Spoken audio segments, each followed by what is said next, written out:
Sometimes on a Google form, you really want to hone in on the answers to one specific question, and you can do that by clicking on the Question tab. So it automatically defaults to the first question. If you have a specific question in mind, so you can change that there, or you can use the drop-down menu to go to a specific question. So what color is the sky? I know everyone did pretty well.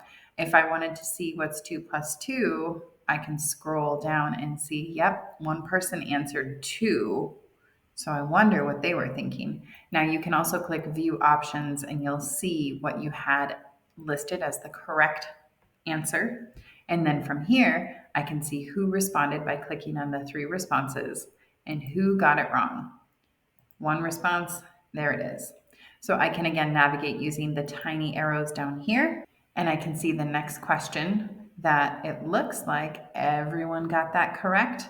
But if we move to the next question, and again, I can use the arrows up here, or I can use the drop-down menu to go to the last question, I can see who responded to those and how many points were awarded. So if I wanted to give half credit, I could also do that as well.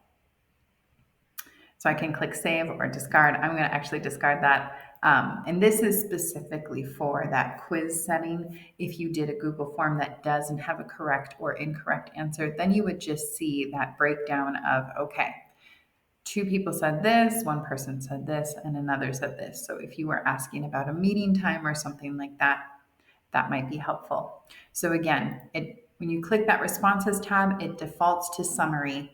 If you want to see question by question, click that question tab and you can navigate to a specific number of question by either changing this number or using that drop down menu.